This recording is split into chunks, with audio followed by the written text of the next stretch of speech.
Hello, world! We are broadcasting live on the internet to planet Earth. Welcome to another episode of Midnight's Edge After Dark. And we have, as always, yours truly, our narrator supreme, Mr. Robb Shlomo. Thank you for joining me. I'd like to thank me for joining me tonight. Was I supposed to thank you for joining us?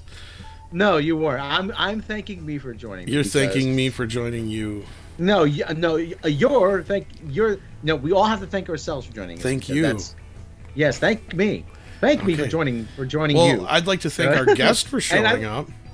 Yes. Well, anyway, with us, as always, is Mr. Tom Connors. Hello, good sir. And as you were saying, we have a special guest. Tom, this is where you chime in with the special guest. Oh, I thought we lost him. Our special guest this evening, of course, if you couldn't tell from the thumbnail, is Mr. Dictor Van Doomcock. I didn't want to intrude until I was announced. Oh, wow. Greetings all, greetings. Lovely to be here talking about the thing I hate most in the whole universe, fucking Star Trek Discovery. Yes, there was some Star Trek news. As we all know, it is a disease of the mind. It is. It's a fucking affliction of the brain. Yes, it is. So anyway, let's jump right in. Sources say Aaron Harberts and Gretchen Berg ran into budget woes and complaints of staff mistreatment. This comes to us from the Hollywood Reporter. CBS All Access Star Trek Discovery is making its second showrunner change. Out are Gretchen Berg and Aaron Harberts, who originally took over the role at the helm of the drama from Brian Fuller. Executive producer Alex I is a screenwriter. Kurtzman who has guided the franchise and a few of its feature films, regrettably, will take over as showrunner on season 2, thus sealing its fate. As part of the change, Kurtzman will now oversee the Discovery Writers' Room. We've made some producer changes at Star Trek Discovery. The series continues under the creative vision.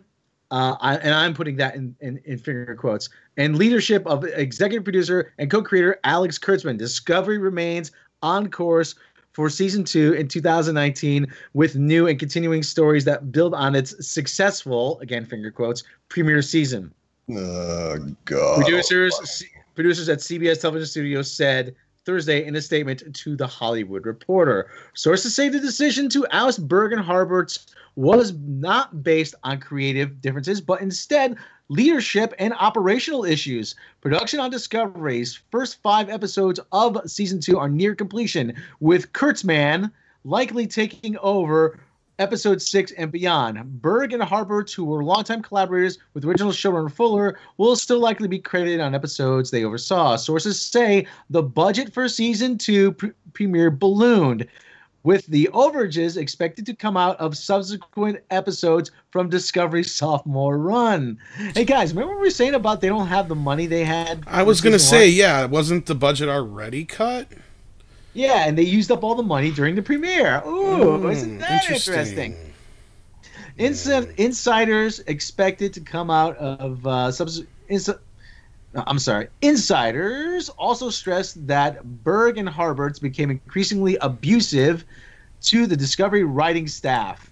Wow. With Harberts said to have leaned across the writer's room table while shouting an expletive at a member of the show's staff. Multiple writers are said to have been uncomfortable working on the series and had been treated actually, that would be a treat if they threatened to file a complaint a complaint with human resources or quit the series altogether before informing Kurtzman of the issues surrounding Berg and Harberts. He pushed me, then he called me a fag. Those fucking pussies. That's nothing compared to what I would have said to them if I could lean across the table. Oh, God. There would be smoking piles of ash after I whipped them rhetorically with how fucking retarded they all are. Wow. Well, anyway, after I agree with you, your overlordness. Good. I know what's good for me.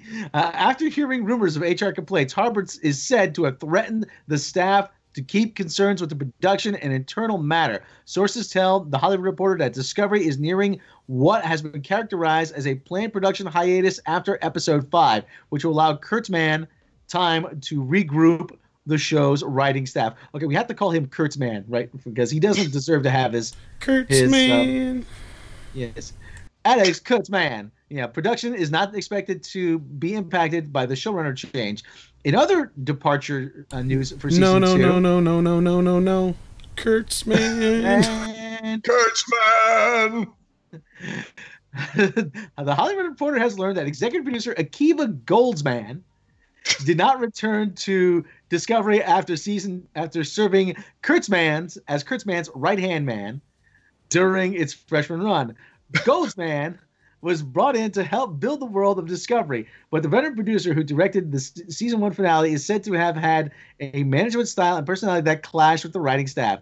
It's unclear if Goldsman will continue to receive an executive producer credit on season 2. So, see, here's what happened. First, that Alex Kurtzman, he fired he done fired Akiva Goldsman. Then Gretchen Hobbs, and then Gretchen Berg and Hobbs, they saw what Alex Kurtzman did to Akiva Goldsman, and then they killed Alex Kurtzman. so thought it was Goldsmith. That's what Evan Robertson said. Cursed man. There we go. Cursed man. I don't know. He keeps failing up. Yeah, he does. He's lived a charmed life, really. How is his mummy? Ba-dum-bumps. Kurtzman. Neil Fuller says it's Kurtzman. Who dis? So people keep hiring him because they think he's William Goldman. I'll never forget when Stuttering John interviewed Ed O'Bannon, formerly the Nets. He says, "What do you think of do you think OJ did it?" He goes, "Nah, I don't think he did it." And he goes, "Why do you think he did it?" I looked at the evidence and I don't think he did it. And Howard goes, "See, here's what happened. First, Mark Furman, he killed that bitch Nicole. Then Ron Goldman saw what Mark Furman did, and then Mark Furman killed Ron Goldman." Oh, we shouldn't be laughing at that. That's sad. Well, it's Howard. It's Howard. Though. I know. My point is, though. Getting back to tragedy, we'll talk about Star Trek Discovery. Tragedy plus time equals comedy. And we're all giving it up. Just when you thought it couldn't get any fucking worse for this show. Why? Kurtzman. Yeah, I mean, this whole article is ridiculous. They're acting as if this is a good idea, that this is actually going to be the salvation of Star Trek Discovery, when, they forget that whatever these other showrunners were, that they worked on the Gilmore Girls or some shit like that, they weren't really the problem. You're ignoring the fact that Alex Kurtzman wrote Star Trek Into Darkness, which is a fractal of shit that no matter how far you drill down into it, you can never detect all the horrible things about Star Trek Into Darkness. And he's the guy they're handing the keys to. This does not thrill me. This does not fill me with optimism. No. You raise the hammer. You place the nail and you raise the hammer. So that's what this is doing to Star Trek Discovery, really. My God, I don't understand their optimism. Yes, of course, it's a great day it's always a great day whenever you get rid of Alex Kurtzman. I mean, Akiva Goldsman. I mean, that guy is like, Batman and Robin, Lost in Space. He's one of the worst of the worst before Bad Robot came along. He was the king of all hacks. But now I think Kurtzman has wrested the crown from him. Oh, man. Yeah, the upside to this, maybe the show will get so bad they have to take it off the air. I don't know. Maybe it will get so bad that even its most staunch defenders will start to admit it's bad. Well, that too. That's the other thing. Well, they've got a whole 3 million viewers, if that, and that's just a rough guesstimate. Yeah. They don't have 3 million viewers. They're lucky to have 500,000. Who are they? What was it? Yeah, I think that was the report we heard, that was closer to the real number. But we're not going to get into all that. Who are they bullshitting, really? Or maybe we should. Fuck it. I don't know. We already did. Right? The other night. So, I mean... Yeah. But... you guys, I just don't know how much worse it could get. I mean, honestly, if they don't see it now, if they don't understand after all, I mean, you've seen all my videos. My God, I spend hours dissecting everything that's wrong with this atrocity. And if fans don't see it now, they're never going to see it. Yeah. Well, yeah. Well, like I said, it is. You said it, and actually another guy, I think his name is Dave Cullen. He has another YouTube channel. He said that Star Trek Discovery is cultural vandalism.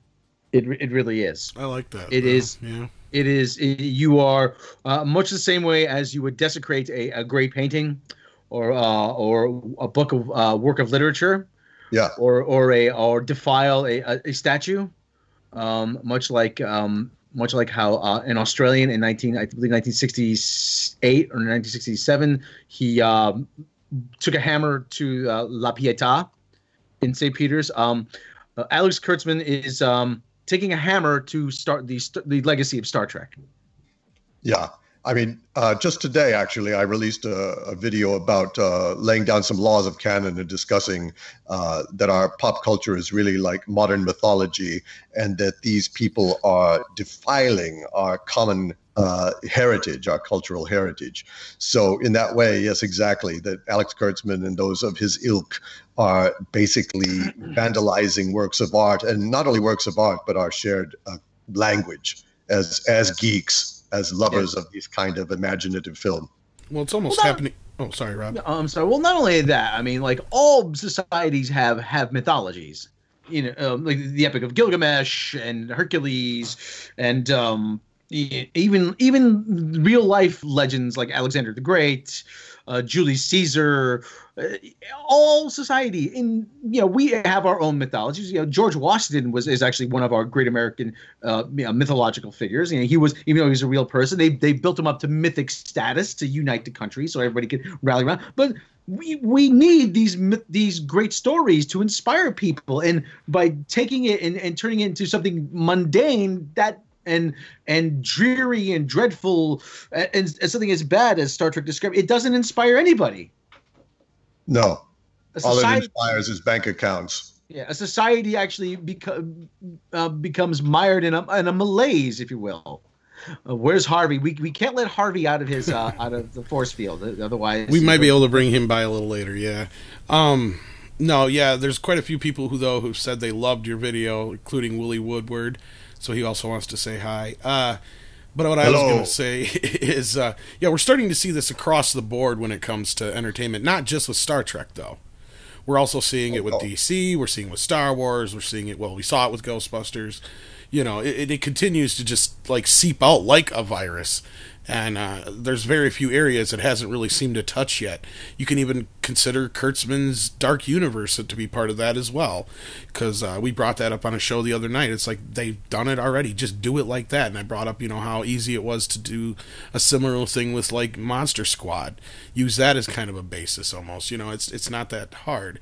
But same difference here. It's like you can't continue to shit on something that people love and respect as canon and expect people to accept it and then lie to them at the same time, because we've had a lot of the reports that we've done verified over the last few weeks and months with a lot of leaks and other things come out. And there was the what was he, an animator, or was he a designer on the show, right, that had to shut down his Facebook because he leaked out that they could only do so much because of the copyright, but how often did we get called liars and all that kind of stuff because of that? But anyway, we digress. Well, no, you deserve a pat on the back for that, because you were absolutely correct about the right split. Well, and, really, Rob and Andre and stuff deserve more, but yeah. I didn't do very much. Deny it. I do mostly editing. Yeah. But the fact is that they were mandated to make it at least 25% different, and 25% different is not the same thing. So they're just lying all along, and anyone with eyes knew it, but to actually have it confirmed from their own mouths from behind the scenes was very satisfying. As you said, 25% minus 100 is 75%, which is a C. Exactly. It's mediocrity. You aspire to mediocrity. That's all you can do. That's if you hit it. That's like your top grade. Right. That's with the curve. Or at least, like, in the very least, a lot of us... I brought this up. What irritates me is everybody who says, well, what did you expect? It's only Star Wars. It's only Star Trek. I expect it to be good. I expect it not to insult my intelligence. I expect it to live up to the legacy of what came before it, not to tear it down. It just seems to be this trend now that everybody's tearing down what came before and say, oh, no, this... And they're gaslighting. I'm like, oh, no, this wasn't good. No, we're going to fix it for you. Yeah. Like, I don't want it fixed. Yeah, fix it like taking a cat to the vet to be fixed. You want to know? I wish they would so they could end it. Yeah, really. You want to know how you reboot something and still stay respectful and give it depth? Watch Voltron Legendary Defender. Cobra Kai. On Cobra Netflix. Kai is what I was going to say. Yep. Yeah, Cobra Kai. I mean, there are examples. Right. There are examples of but how what to makes do those this. great is they respect what came before while building upon that, you know.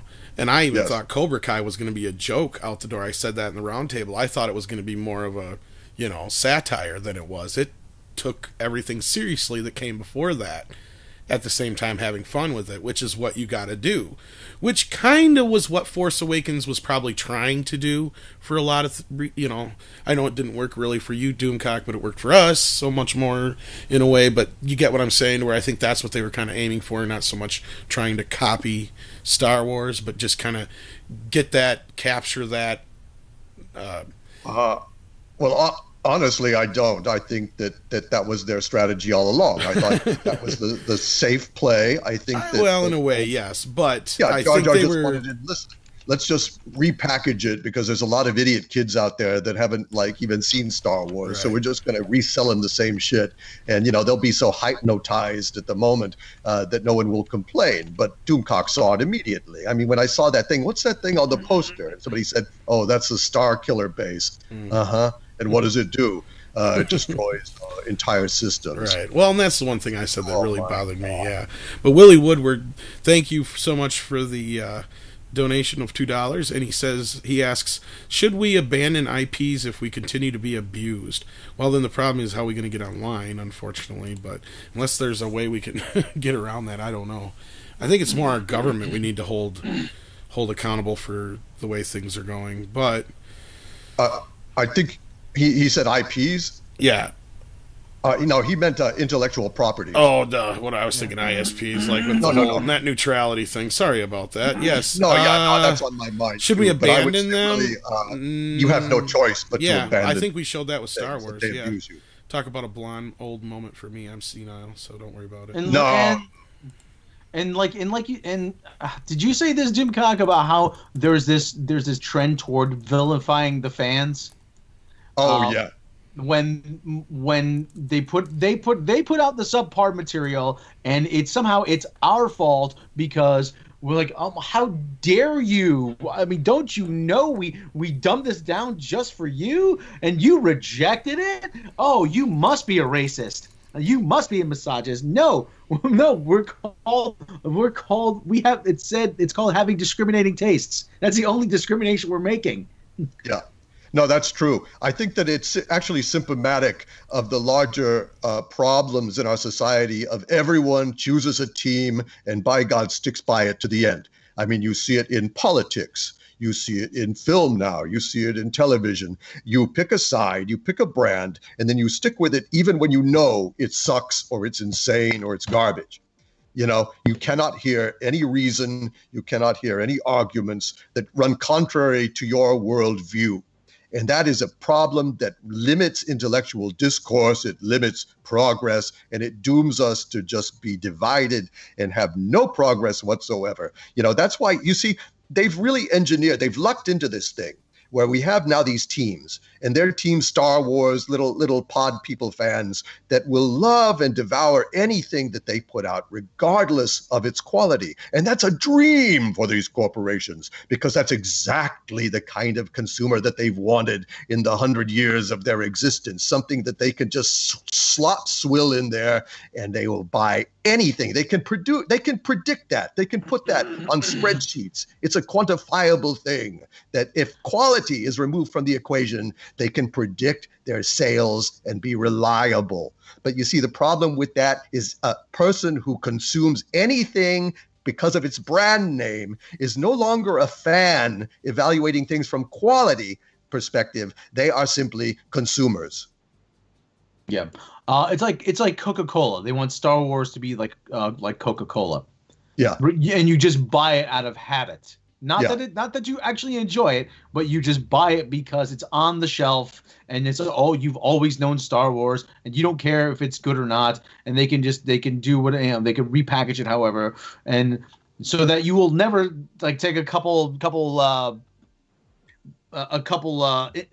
steps down the soda aisle saying, RC, maybe you should try that, and it turns out that RC is actually better. Yeah. Except it's turned into New Coke. And yeah, I also went to the dentist earlier, so I'm probably a little loopy yet, but either way, I don't really care anymore. I'm just so twisted around the way that they're just mistreating all these properties, because like you said, it's all just, they're trying to McDonald'ize everything. Yeah. And that's the term, McDonaldization. Yeah, and it's not because they're so much trying to do that, I don't think, as they are. They're trying to do what Marvel's doing, and they're doing it the wrong way. They think that's what Marvel's doing. But there's more nuance to that when it comes to Marvel.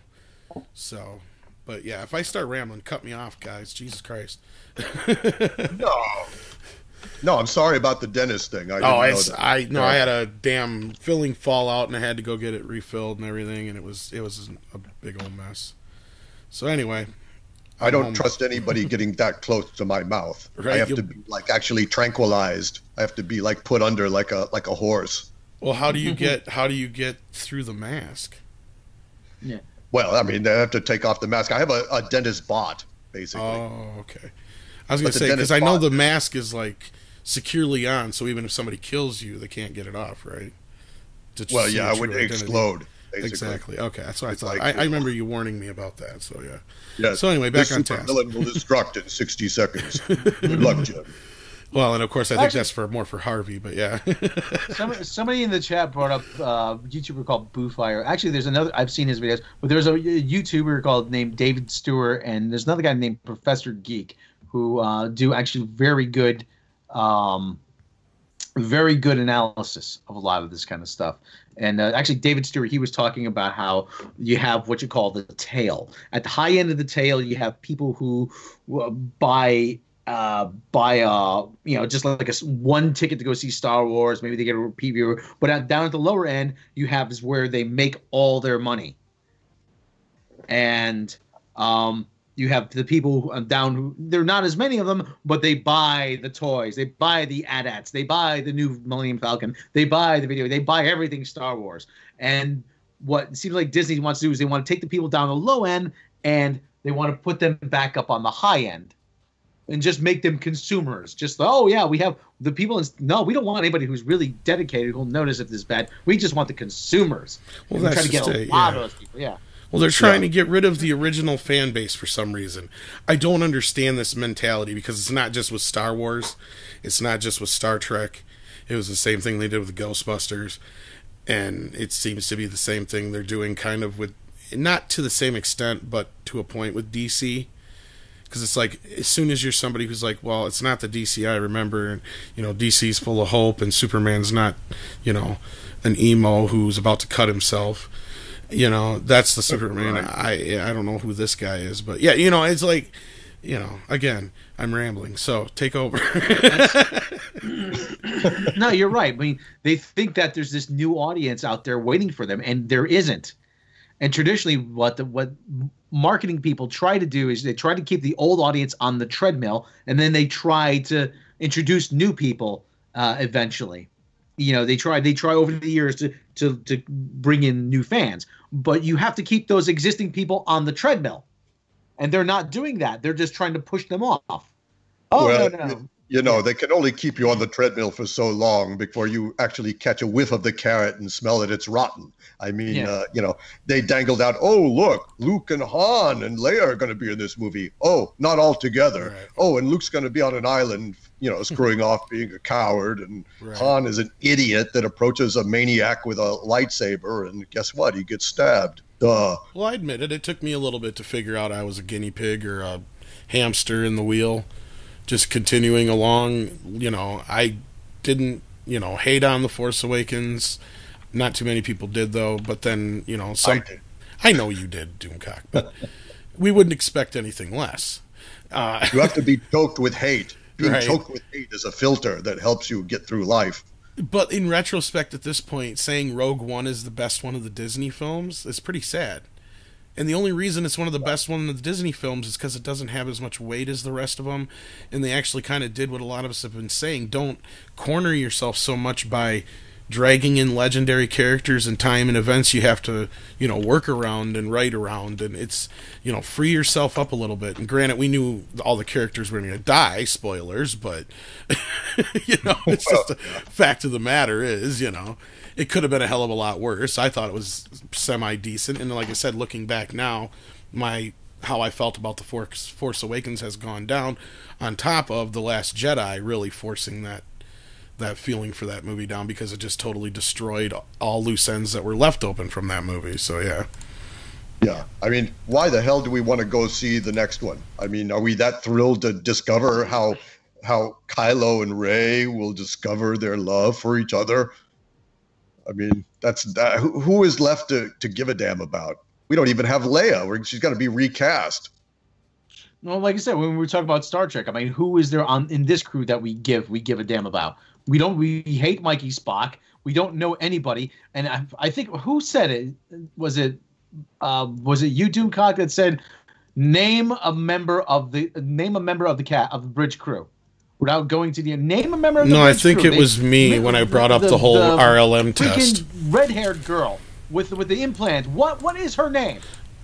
Tell somebody. I think it was me when I brought up the RLM test, but yeah. Yeah, like I said, I'll give somebody in the chat right now, if you can hear me, name a member of the bridge crew other than Mikey Spock and Tyler Vach and Captain Psychopath. Well, I have a bit of trivia for you. Do you know that the chick with the implants and stuff with the red hair was named after a Pink Floyd song? I didn't know that, actually. Yeah. Hey, you. Hey, you. Would you change course? Hey, you. Hey-oh. You had me there, because I'm like, I shouldn't have missed that. Lisa Left Eye. What does that have to do with Pink Floyd? No, that's... I started. Here's the name. Here's the names of the bridge crew, of the non-important bridge crew: Lisa Left Eye, Mrs. T, LeBron James, and Not Sulu. Those are their names. Oh shit! I pity the fool. Mrs. T, yeah, they're in every freaking episode. Oh wow, we got 160 people watching. Thanks a lot, guys, for showing up for. I'm sure they're all here for the Grandmaster himself, though. So, Robots STO just did an expansion. It's incredible. Freaking MMO is the best Star Trek for the past 5 years, not named the Orville. I'm like, you're right. And the Star Trek Online does have some better storylines than the actual TV show, it's kind of sad if you think about it. Yeah, I mean, I haven't played it. It's actually good, but like I said, you start getting you can play to level 60, and then you have to start spending money, which I do not want to do. Yeah. Could I just make a point? Yes, you can. Absolutely, your overlordness. You were talking about how we don't know the names of any of the characters on the bridge because there's nobody on the show that we like. Let me tell you how bad it is, okay? This is really bad. On the episode where Mud was in a time loop and was killing all of them over and over again in painful ways, That is actually a dream of mine. I think that is a wonderful thing. And yet, I hated him too. Yes, I mean, just even the hero you can't even root for. He was doing God's work on that show. He was humiliating them and ruining their lives and killing them infinite number of times, and I still couldn't stand him either. That's fucked up. That's fucked up. It is. Made me sad when I realized that. I like the tardigrade because it like broke out and killed that dumb broad that went in to trim its nails. That's how stupid everybody is on this show. That's the level of writing. I'm going to turn off the force field. I'm going to go in there and I'm going to trim its nails. See? I'm going to trim its nails. Ah! Fucking hilarious. Fucking hilarious. Yeah, that's like I said, that's the level of writing. That really is. I mean, it is that inane. It would aspire to be inane. It really would. He's a nice tardigrade. I need to go and give it a little trim on his hair. Ah! Okay, we've got some requests for Harvey. Is Harvey around? Well, let me see. Harvey, I gotta wheel this over. Get out of here, you bastard! I gotta wheel. Harvey. Got him. All right. What's up? There Hello? he is. Hey, how's it going? So, anybody got a question out there for Harvey? Shoot it on our way, and we'll get some questions for Harvey. Harvey Cthulhu himself. Who's excited for Solo Blu-ray extended cut? Are we gonna get one? Why would you want more of that garbage? I don't understand. Okay. Extended cut. What the hell? Mm-hmm. What, somebody saw Solo and wants more? Leo Hale at Robot Shlomo. I hope the incarceration period to aid your recovery from making that review doesn't last too long. No. Anybody got a question for Harvey? They want you to sing "Oh Canada," Harvey. Do you know the words? Oh, Canada? Yeah. Yes. Oh, Canada, how lovely are your branches. I love your maple syrup.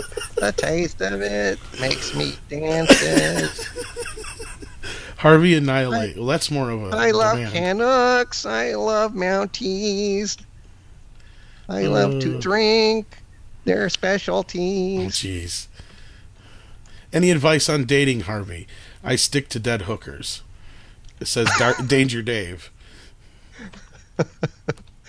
My advice is probably to go ahead and date as much as you can, because soon I'll be getting out and destroying the world, and then nobody's going to get laid. So fuck while ye may. Gather ye fucks while ye may. I think Yeats said that. Willie Woodward asks you, so is like hentai for you like regular porn? It's closer. The thing is, you see me as having tentacles and stuff, but really I'm just a kind of a projection into your conceptual space. I mean, I'm not really of that form exactly. I do have tentacles, but do I really have genitalia? I'm not telling. Just in case, in case there's a paternity suit out there and saying it's not even been proved I have genitalia. Those tentacles look nothing like yours, do they? I never had hentai with that woman, Miss Lewinsky. I'm supposed to tell you that you're a good kitty by Random Game User 42. Random's cute. Yeah. She's a real cutie, and thanks. I'm not a kitty, but I'll destroy you soon. But nothing personal. I like you. Question: should we be worried about the Orville? Is Seth dating Staff? I don't know. No, I don't think so. No. I think Seth is probably dating Staff because he's fucking Seth MacFarlane, and he's rich and he's funny, and he can sing. He can sing as good as Doomcock almost. Doomcock sings really well. He sounds like Sinatra. Well, that's a rare comment for Doomcock out of It was just You were singing "O Canada" before. I'm like, how stupid are we to get into like a trade war with Canada? I mean, we're fulfilling the prophecy of South Park, bigger, longer, uncut. Yeah, what are they going to do? Lob maple syrup at us from across Niagara Falls? Yeah, I don't mean to intrude on your human politics or anything, but it just seems like you guys can't really analyze facts.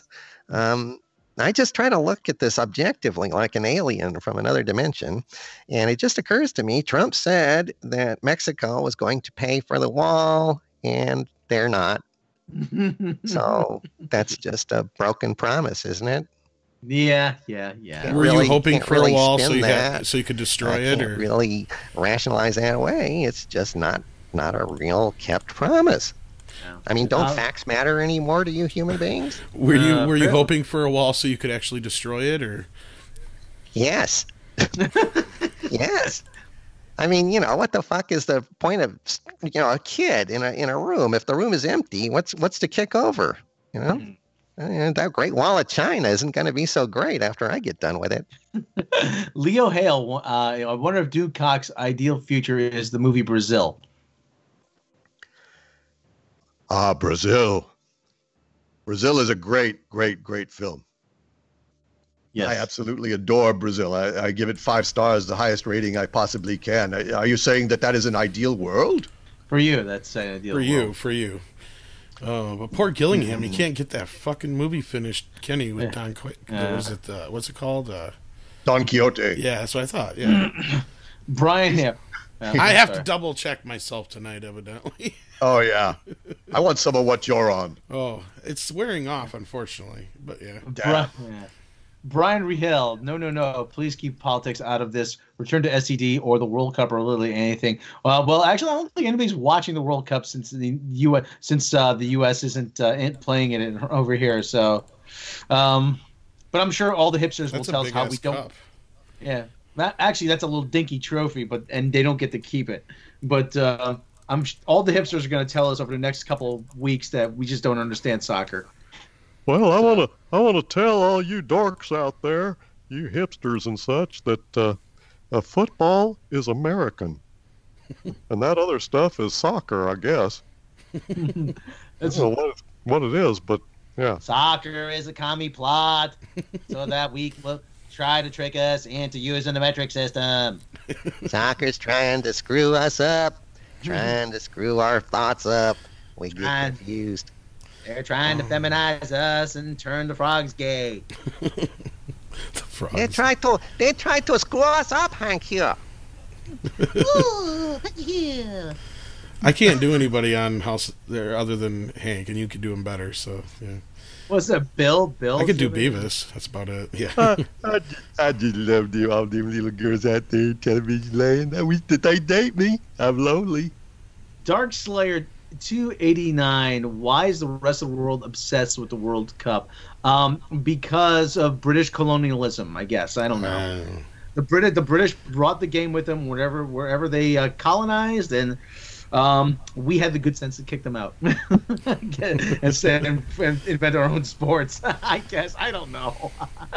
Actually, somebody did say to me one time in a bar. He goes about how because they had some soccer thing on television, and it's the most popular game in the world.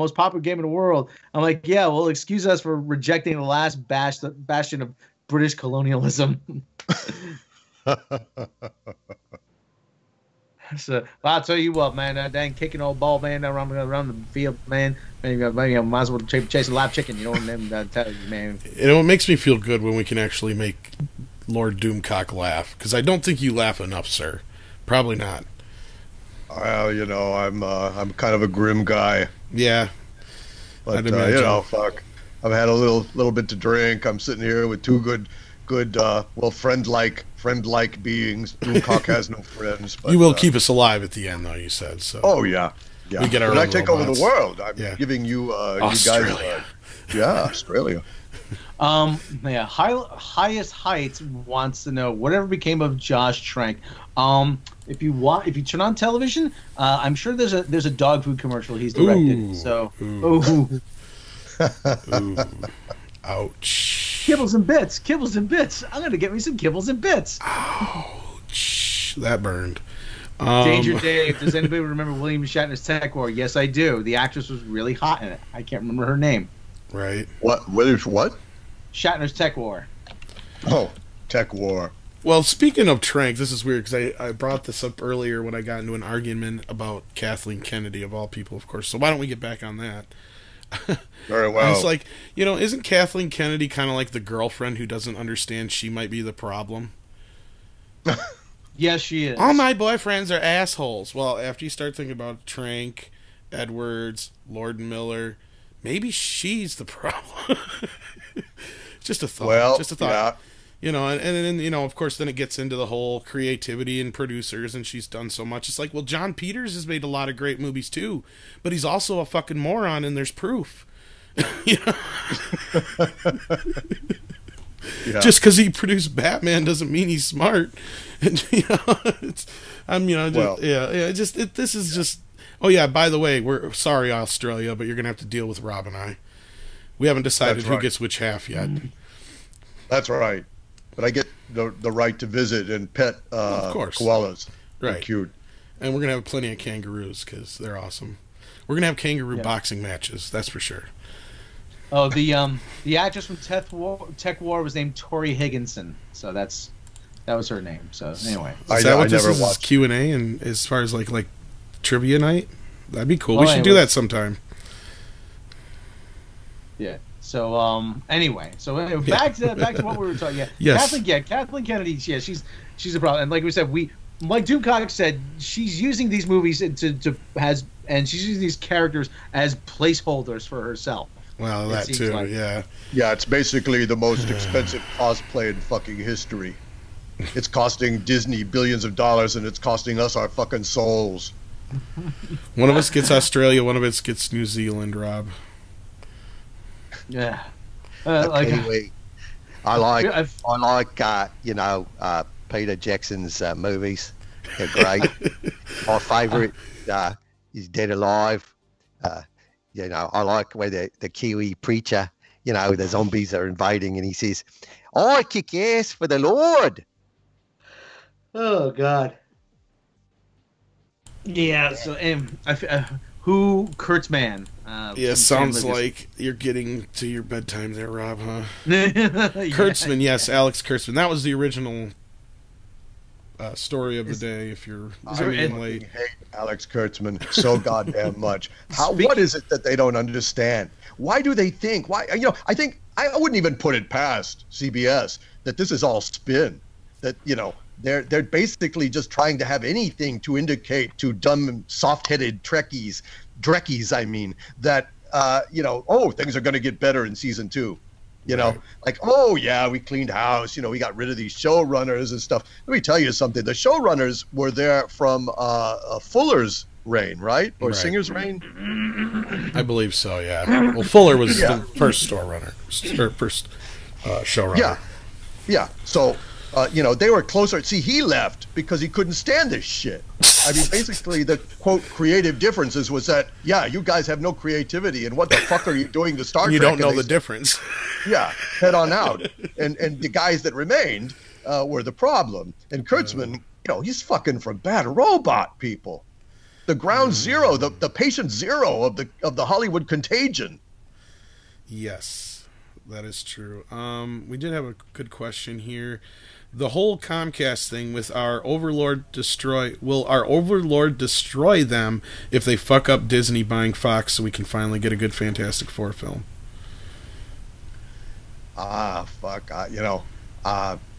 Doomcock, when he takes over the world, is going to straighten out these franchises. No doubt about it. I mean, no matter what the state is, we'll fix it. But as far as a good Fantastic Four movie goes, I don't know. I don't know that is going to make any difference. What do you guys think? I mean, you're really up on that merger stuff. I've seen several great videos from you guys about that. I don't know if I call them great, but thank you. there's going to be a good Fantastic Four movie in theaters this weekend. It's called The Incredibles. Right? No shit. Yeah. It's actually in theaters now. Highest Heights. Speaking of Kennedy, was she essential to the success of any other movies she produced, built her name on, like E.T., Indiana, etc.? That's just it. You know, if you're working with people like Steven Spielberg and Robert Zemeckis and stuff like that, you're not having any real creative input on the set. I could have produced those movies. Right. I mean, basically, and I know nothing. All she's doing is making sure they got a school to shoot in. She's making sure they got this to shoot in, a sand pit to shoot in, what have you. She's not worried about what Indy's thinking right now, or what E.T. is thinking right now. You know, that's not her job, really. Like, I think, Rob, you said, yeah, you did. You said she's like a glorified line producer. And it's kind of becoming evidently clear that that's the case, because she's just been lucky throughout her entire career so far to be attached to all these great people. Almost like Kurtzman, even though you don't like him, and we don't think he's like the bee's knees, but like Kurtzman was kind of attached to JJ and kind of rode his wave in a way. You know, and vice versa. I mean, I'm rambling again, but yeah. No, but that's exactly right. I think that, they really are. Kennedy and Kurtzman are literal Klingons, in that they cling on to more talented people like Remoras and glided to where they are, and now they're fucking things up because they have no fucking talent. Yeah, I liken Kathleen Kennedy to Phil Jackson.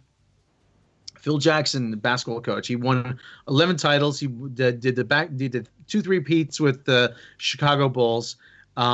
When Michael Jordan went to go play minor league baseball for a year and a half, he didn't win anything. But Jordan came back and he won 3 more championships. And then he went to Los Angeles and he had 3 more. He had 4 championships with Kobe and Shaq. Was it 4? Well, he's won 11 rings total. And he won actually he won the championship with the Knicks too in '73. And as soon as he is in charge of putting a team together, he is exposed for the incompetent fraud that he is. And he kept saying, "Oh, but I have 11 rings." I'm like, "I have 11 rings." I'm like, "Yeah, but the game has apparently passed you by." And that's what I feel has happened to Kathleen Kennedy. She's had the good fortune to work with all this great talent, but now when she's finally in charge of making decisions, we see that she really doesn't know what she's doing. No. Right. I think clearly she doesn't. I think she's basically a line producer that got very lucky with her contacts. Any more good questions out there for us? But yeah, no, I totally agree. That's just it. It's getting to that point where I never thought I would mention Kathleen Kennedy in the same breath as like Amy Pascal or Paul Feig or any of these type of people. You know what I mean? But it's to that point. And Kurtzman and Rothman and all these other guys and gals that just see their way to destroying everything in their way, regardless of the fan base. You mentioned Amy Pascal and Kathleen Kennedy is me, Tom Rothman. Oh my word! Oh, it's horrible. Oh no! Whatever shall we do? I was the producer on the Wolverine. You remember that? I went down and we painted us. It just looked too gloomy. So. What are you talking about? Rothman being compared to Kennedy is actually a compliment for you. Oh my word. Oh, please, Miss Kennedy, please, Miss Pascal, put the strap on away. I promise I'll be good. Oh, all right. Oh, no more. I saw what happened in the Deadpools. Oh, you people are sick, let me tell you. But anyway, Tom Rothman really doesn't sound like that, but it's funnier to imagine that he's this meek kind of Woody Allen figure. And who just kind did of... I say Kevin Feige? I could have sworn I said Paul Feig, but if I Paul did... Feig, yeah. Paul Feig, yeah. Did I? I don't know if I did. If I didn't, I'm sorry. Paul Feig is awful. Yeah. That's who I meant. If KK is forced to resign, what do you think happens with episode 9? Will it happen? Yeah, episode 9 is going to still happen. Yeah. Episode 9 is still going to happen. What gets called into question really the train left the is station. Yeah. yeah. Yeah. To quote Darth Vader, nothing can stop that now. Yes. What's really in jeopardy is the Roundhead Ryan Johnson trilogy. So God, I hope so. He needs to fucking go. He needs to go. He is toxic. And I keep saying this. Nobody has, and you said this, nobody has denied these rumors yet. Yeah, that's what's odd, because it's been, what, a week now?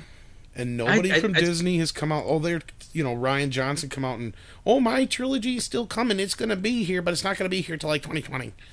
I got to plan it out first. Trilogy. It's like, fuck you, plan that out first. I'm Ryan Johnson. That piece of shit. You know what's funny? He doesn't even have a story. So how do we know it's going to be a trilogy? How do we know it's going to be a trilogy worthy project when he doesn't even have a fucking clue what he's going to write? He has no idea. I'm not even a filmmaker. I'm not even a filmmaker. If someone said to me, Rob, would you like to make a Silver Surfer movie? I'd say, okay, here's what I have planned out. Here's what I have planned out for my Silver Surfer movie. And this is the pitch I would take them through. Okay, you're all going to hear my pitch for Silver Surfer. It starts with the Watcher. It says, space, the universe, wondrously simple yet infinitely complex. And the Watcher, I am the Watcher. It is my task to observe all that occurs, but never to interfere. And then what you see is you'd see the Silver Surfer over the first shot is the Silver Surfer. He's over Alicia Masters' unconscious corpse, and he's getting. You can see he's visibly in pain, and then the camera goes into his eye, and then goes into his memory, and then you see all the events that have happened up until then. They show Zenla. They show Galactus descending, the tendrils descending, and then you see Norrin Rad going and making the Faustian bargain with him, and then eventually gets to Earth. And then when Alicia Masters is injured, he heals her, all the memories come flooding back, and that would be my pitch for the Silver Surfer movie. And it's like his grand space epic, and I keep saying, I even have a design. Space would not be black. I keep saying, because if you portray space as being black, that means it's dead. I'm like, there's lots of blues, there's lots of purple, there's lots of nebula, there's lots of planets, there's comets, everything, but it's not black. It's blue, it's dark blue. So it gives the impression that it's teeming with life. What does Ryan Johnson have? I've just given you the pitch for a Silver Surfer movie that I'm never going to make. What does Ryan Johnson have? Kathleen Kennedy on his wang. Yeah. His nose up her ass, anyway. Yeah. Up her space crack. Yeah, her space don't crack. Hey-oh. Yeah. Hey, Steven Anderson, great pitch, Rob. It's not that difficult when you know the characters. Well, yeah. It's not really ridiculous. It's ridiculous. He's just it's just ridiculous. He needs to go. They both need to go. I could probably pitch you a Star Trek movie that would be better than what we're seeing right now, just not off the top of my head. But like I said, it's when you know the characters, when you know the material, it's not that difficult. Ryan Johnson and Alex Kurtzman don't know the material. They think they know. But they read the Cliff Notes version of everything, and again, I can't stand. And I can't stand guys. I used to like Movie Bob. I kind of modeled my channel after him, but this thing with Movie Bob, he's really stretching to defend The Last Jedi. He called it a love letter. I'm like, no, it's hate mail. Oh, it's hate mail. It's the Last Jedi is the equivalent of getting a dead rat in the mail from your enemy. It really is. Yeah. No, actually, it's like getting a dead rat on your doorstep from an ex-lover, someone you used to love. Do you think Ryan Johnson ruined episode 8 according to Kennedy's wishes in order to get his trilogy? I think that she, and God forbid me, and I'm sorry to take up so much time here, but I think that he pitched her a different movie than what we saw. And by the time it was finished, it was too late to do anything out, and she just had to convince herself it was good. And he convinced her that it was good, and she convinced herself that it was good. Well, I don't know if it was... Well, I think it was so much more was... Look at the movie, Rob. Look at the movie. It's a wet dream for somebody like...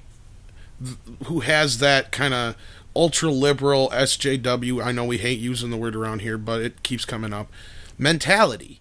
The movie is just built for that audience that didn't show up for it, evidently. But women are smart, men are stupid. Yeah, rich people are evil. Purple hair, purple hair. They profit off of war. Men should learn their place. Yeah. Ray falling for the bad boy. Not every problem can be solved with a gun with guns. Yeah.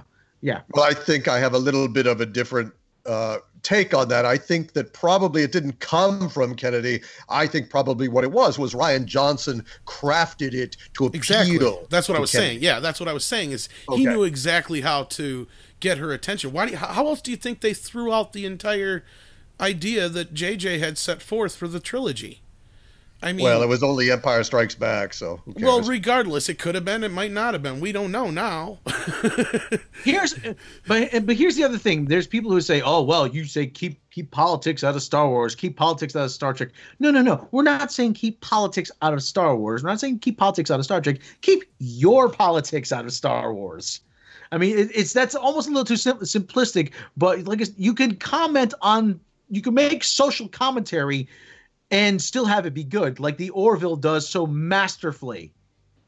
And like the original Star Trek did so masterfully. Well, I was just going to say, yeah, look at every single episode of the original Star Trek. Almost every single one of those episodes has some type of social commentary built in. But it's not thrown in your face, and it's in there in a way that no matter which side of the particular argument you may fall on in the real world, it hopes to at least take away a lot of the bullshit and just kind of show you what it is for what it is. And of course, one of the most obvious episodes is the one where they have the two races where one half's black, one half's white, with Frank Gorshin, if I'm saying the name correctly. Because yeah. So it's like, that right there in and of itself is like a perfect example of how you can take something that is social commentary, that is prevalent to the time, and do it in a way that's smart and relevant, and not only that, will live on down the road. I don't see The Last Jedi being held to the annuals that, like, if that's the proper way to put it, of like the original trilogy. I mean, I see some people are starting to kind of appreciate and love the prequel trilogy, especially if they grew up with it. I'm not necessarily one of those. I think we got about half a good movie out of it. And that would be like the first half of, or like that middle half of episode 3. The first part and the last part I could do without. But anyway. What I was about to say, Destiny Captain was talking about, let this be your last battlefield. One of my favorite episodes of Star Trek, of the original series, actually is Mudd's Women, which is a commentary on drugs and performance enhancing substances, which were very common. And it could also be could be a commentary on things like on cosmetic surgery, because they were all taking the Venus drug, and the lesson was to be confident in your own self, and then your inner beauty will shine through.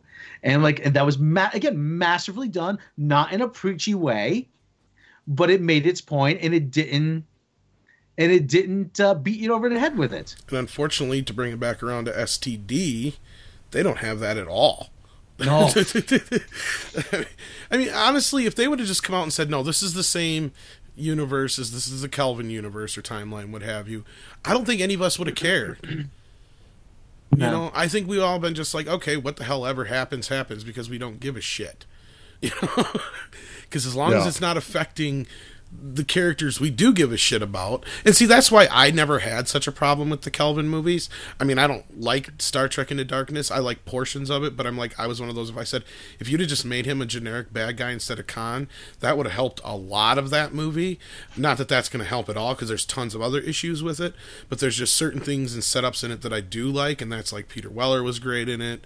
I really love that scene where Kirk figures out that there's a lot of important people in the room at the same time and something's going to go down. Shit like that. But other than that, it's just a piece of shit because they tried to cram Khan in there for no other reason than to have Khan in there. And it made no sense. So mystery box. Yeah. Mystery box. Another mystery box. And really, I mean, that's just it. It's like, and who is this supposed to mean anything to? And this actually is a good example to bring up as far as like this goes with the old fans and killing the old fan base. If you're going to do stupid shit like that and pull stupid stunts like that, who is it going to mean anything to? Not these new kids coming in. They have no clue who the fuck Khan is if they haven't seen the old show or movie. You know what I mean? They don't have a clue who Khan is.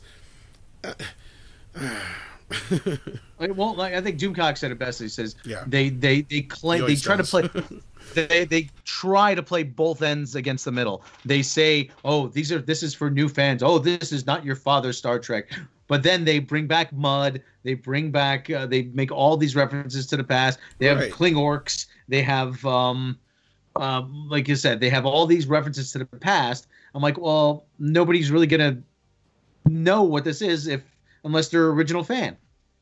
Yeah, and the stuff that they bring back is just twisted and perverted out of all recognizable shape. It's just a disgrace.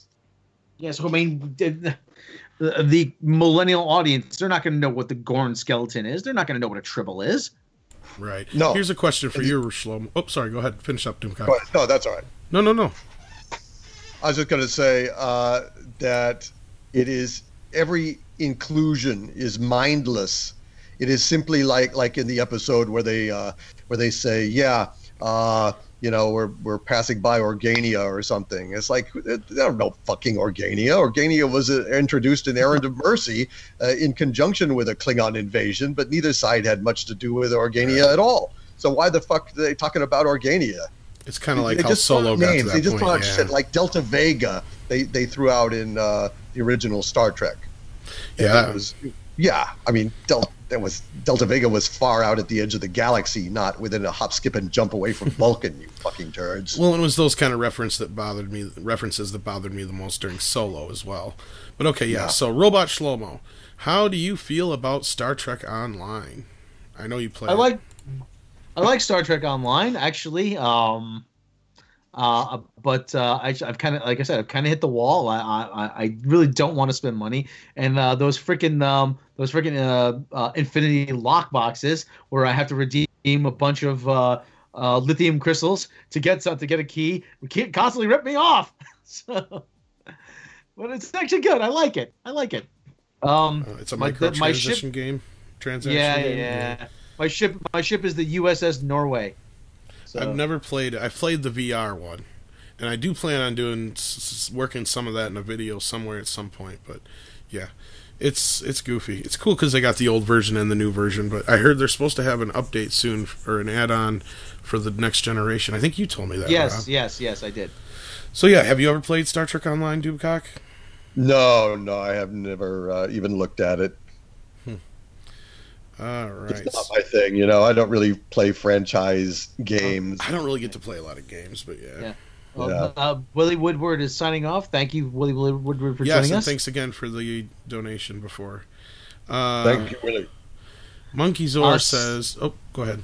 I'm sorry, Sam Lucas. You fly Andre's country. Yeah. Actually, I had my ships were the USS Stockholm, the USS McCartney, and the USS Minneapolis, and the USS Norway. Those are my ships in Star Trek Online. It's about like when I play Sim City. Every city is a famous city, like Gotham City or Tatooine. Okay, Monkey Zor says one weird thing about STD is that they go out of their way to redesign established canon and uniforms in Starship Spock's family, but kept the TOS bridge sound effects. That's the thing, they can only do so much. That was one thing we were saying before, was they're only allowed to do 75%. It can only, how do you want to put it? Has to be 25% different. Right. It has to be 25% different than the original stuff for them to get away with it. And I'm sure they can borrow certain things, but unless this merger happens, I still wouldn't expect to see anything really, truly like the old Star Trek in the second season. and since they've been filming now, and it sounds like after this 5th episode is done, they're going to do that switch over. Frankly, I don't see us getting anything remotely really cool or letting us know that it's, you know, that it's canon or close to the canon that we know. Because I seen a question earlier about do you think STD is even rescuable? No, and that was my answer to it. Yeah, absolutely do not. I don't think it's rescuable at all. I think that the only way that they could ever proceed, where I would become a viewer again, is to completely disavow Star Trek Discovery, just completely trash it, say, you know, publicly excoriate it, you know, throw it on the pyre and say it was a fuck up and we are starting over, and go ahead and do it right so it looks like the Cage, it looks like the Enterprise, can be modestly like polished up to make it look a little bit better, but essentially that is the only way. That maybe it's Spock's dream, you know. It's a bad dream Spock had, or something like that, or it's the hollow program that some demented idiot has done. Well, we predicted a long time ago that at some point what might happen, especially since you have a ship like Discovery and the way it works, we're going to find out that all along we were in an alternate dimension, and then they get stuck in, you know, the real dimension that we know as the Star Trek universe, and then something's going to happen to the ship because the technology is way too advanced and all that kind of stuff. But that would be giving them way too much credit too. So, yeah. Well, maybe they watch Midnight's Edge. We got a feeling they do watch Midnight's Edge. Sometimes we makes us wonder. We can't get into that too much though. Yeah. You don't want to show all your cards. All right, do some homework, I assume. Oh, Robot Shlomo. I'm assuming you're talking to somebody in there about the game. Yeah. Okay. If STD was set in the future, I might have given it a chance, maybe, but it's still horrible writing and horrible characters, and just it's so far from Star Trek. And it's okay. It's one thing to try something different, do a different tone, try something a little different within that universe. Marvel's proved you can do that, but you can't do something like Star Trek Discovery and say it's Star Trek, because it's not. It's not even close. And I've seen some very hardcore, diehard fans who will generally love anything Star Trek say the same thing, that it's not even close to what I would consider in definition to be Star Trek. So. No, I mean, I wouldn't care about it at all if it was not if they weren't saying that it was canon, if it was in the Prime universe. If it was just a separate little universe thing, then I would say I don't give a shit about it, because it's trash. But I wouldn't be like griping about it. I just ignore it, you know, like I ignore countless lousy shows on TV right now. It wouldn't make any difference. But the fact that they have given Spock a stepsister is incredibly offensive to me. And I will never forgive that. Never. Right. Maybe he just didn't know she exists. I doubt that. Yeah, well. Will there be Khan and STD from Aben Droid? Wouldn't fucking put it past them. I really wouldn't. Yeah, they wake him up and then they put him back to sleep. Yeah. Sam Lucas, why are Star Trek writers afraid of the future? The future's Trek after TNG. The only place I've seen it is in Star Trek Online. Because that's the $1 million question, yeah. Yeah. I'm thinking because they think that they have to reinvent the wheel. I know the answer. It's the same reason that we got JJ Trek. Because they don't think you, as a general idiotic consumer, and I'm saying that as they think that of you, not for myself, they don't think the general idiotic consumer will give a shit about Star Trek unless it's Captain Kirk and Spock and Bones and all that shit. Okay? Same kind of mentality here. If we set it too far out in the future, nobody's going to care. But if we set it at a point where they know they might be able to meet, you know, Kirk, or they might be able to meet Spock. Oh, this chick's Spock's sister? Oh, now I'm invested. Oh, that's Spock's dad? Now I'm invested. That's what they think that we're going to do. The whole same thing with the references and the, you know, like RLM will constantly say, you know, the references and the endless trash of just to recognize whatever. That's what it's all about. Because if you set it too far in the future with too much original shit, it's too far away from what they consider the mothership. Does that make sense? Do you disagree, Doomcock, Rob? Yeah, No. sounds about Yeah. right. Yeah, it sounds about right, but it's so misguided as to be, you know, alien logic from another planet. It's just it does no good to do these callbacks if they're insulting and degrading. You know, if you're only pissing off your fans, just leave it out. They have no sense. Well, I think it's the same reason why we keep getting what we do with Star Wars. I think it's the exact same reason why they won't go beyond the era of movies that we know exist, because then then we can't have Yoda in it. Oh, then we can't have R2-D2 and 3PO have a cameo.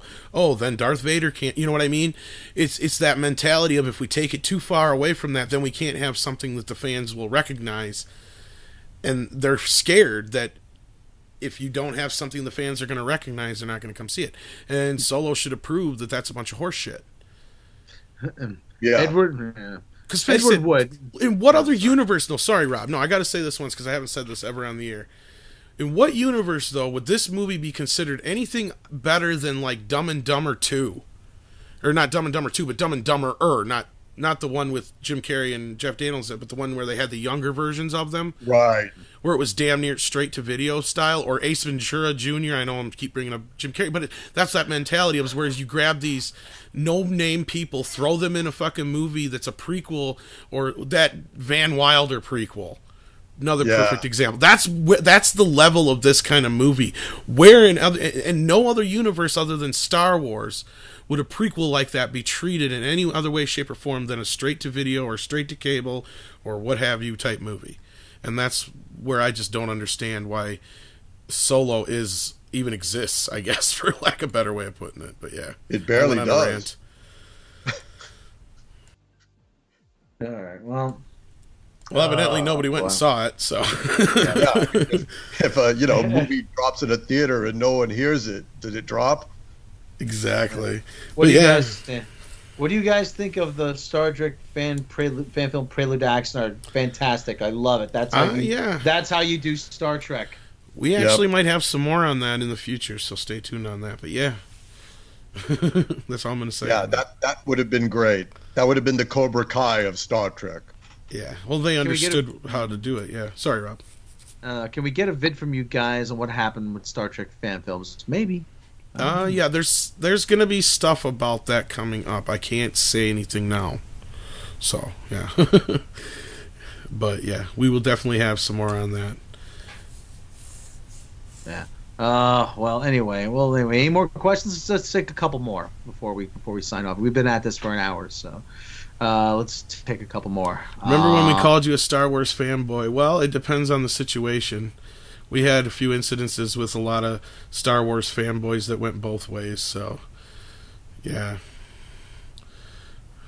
Come on. Who else would be happy? Oops, sorry, go ahead.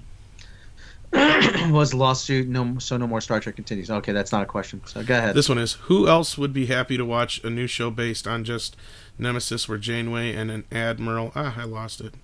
An admiral launching the Enterprise F off on maiden voyage. I think he means face off, yeah. Did you guys understand that question? Yeah. Yes, absolutely. Because then you're not shrinking this expansive. Well, that's what we keep saying. Yeah, universe. Post Nemesis, go post Nemesis, or go so far in the past where it don't matter. One or the other. Yeah. Well, it's just so stupid. The golden age of Star Trek for me was the original. The original series. And all of them say, "Oh, we can't go back. We got to go forward." And I want new technology and stuff. Look, the technology is not the problem.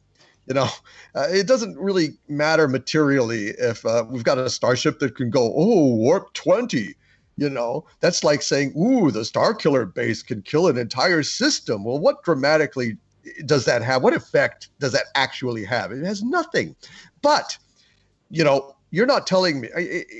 If you went back to Captain Kirk's era, but you took a ship like the Intrepid or the Farragut or something like that. And where the Enterprise went right, the Farragut goes left. And all of a sudden, they encounter all sorts of new stuff that Kirk never even saw because it's a big fucking galaxy. So I don't see why they don't just do that. Mm-hmm. Works for me. Huh? All right, couple more questions, guys. Let's go. Making some good ones. The candidates. I used to be. I'm not even a Star Wars fan, but I used to be a Drake. Okay, that's not a question. Come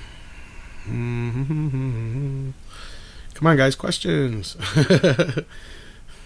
Would anybody be happy with a modern reboot of Babylon 5?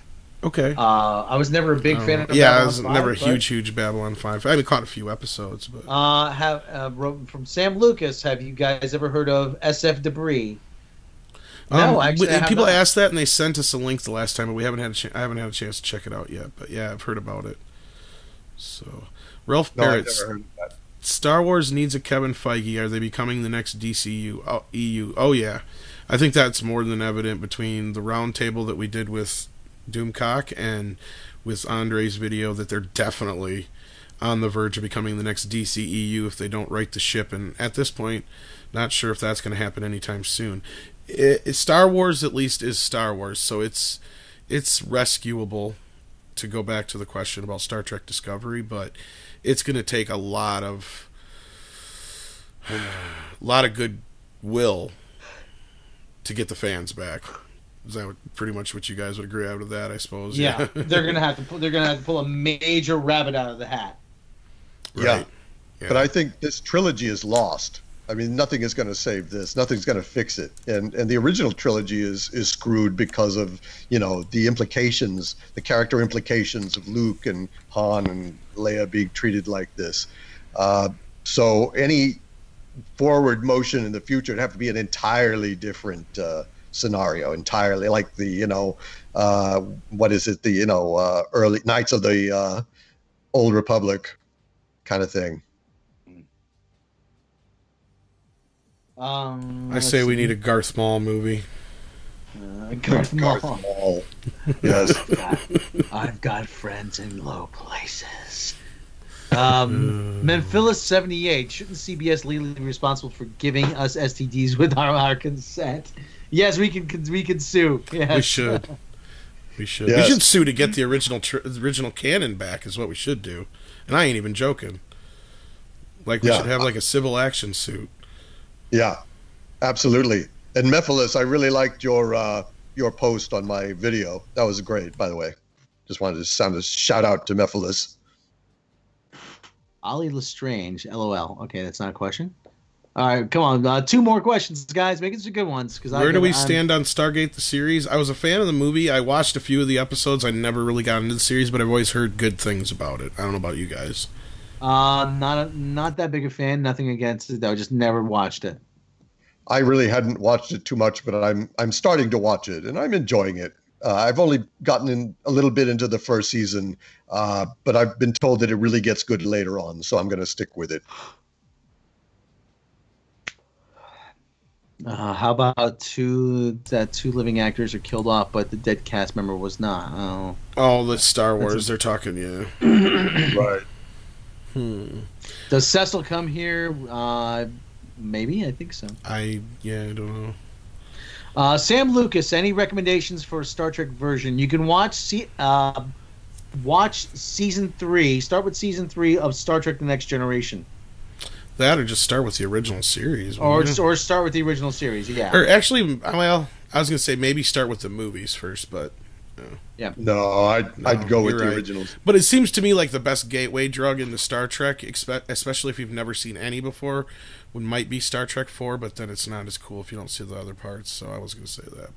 Season 1 of the original series has some great episodes. Season 2 has some great episodes. Like I said, they're non-sequential, so you could just watch them in any order. The Doomsday Machine is great.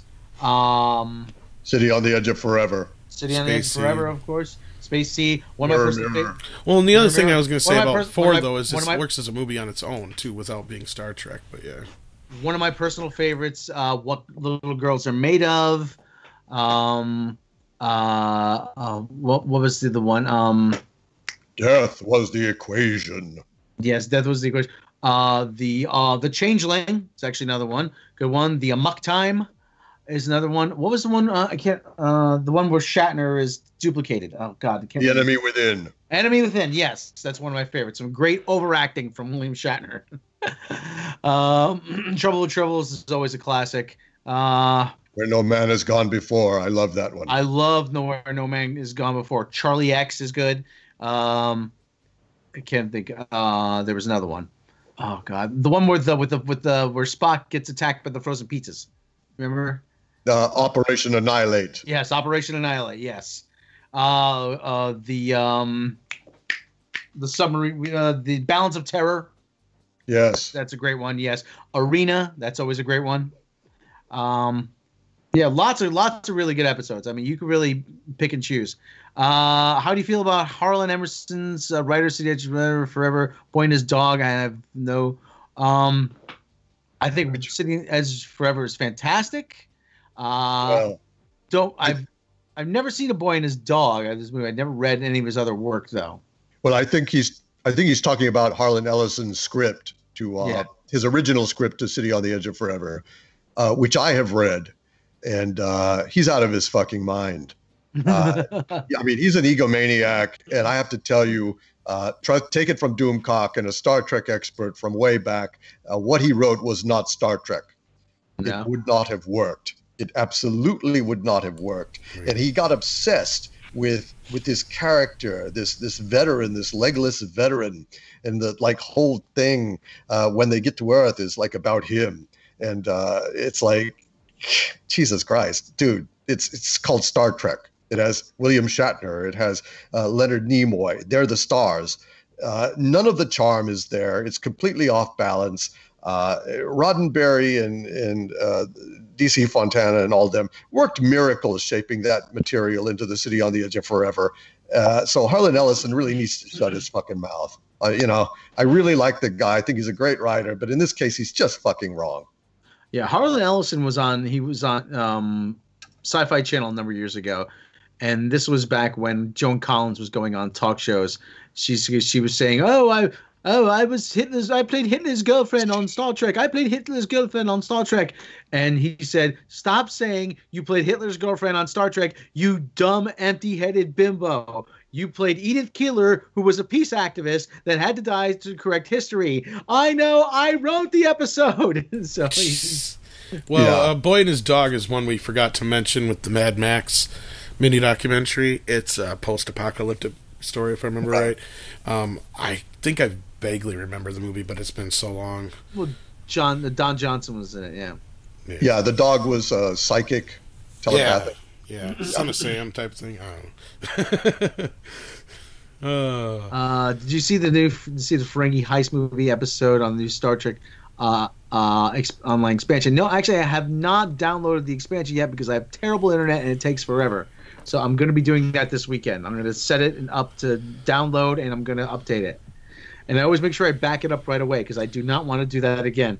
Dead Schooled. Will the next reboot be Women in Black? I almost thought it was going to be for a little bit, but the one we're getting is going to be what's-her-face from Thor Ragnarok with Thor. God damn it, I just forgot about her name.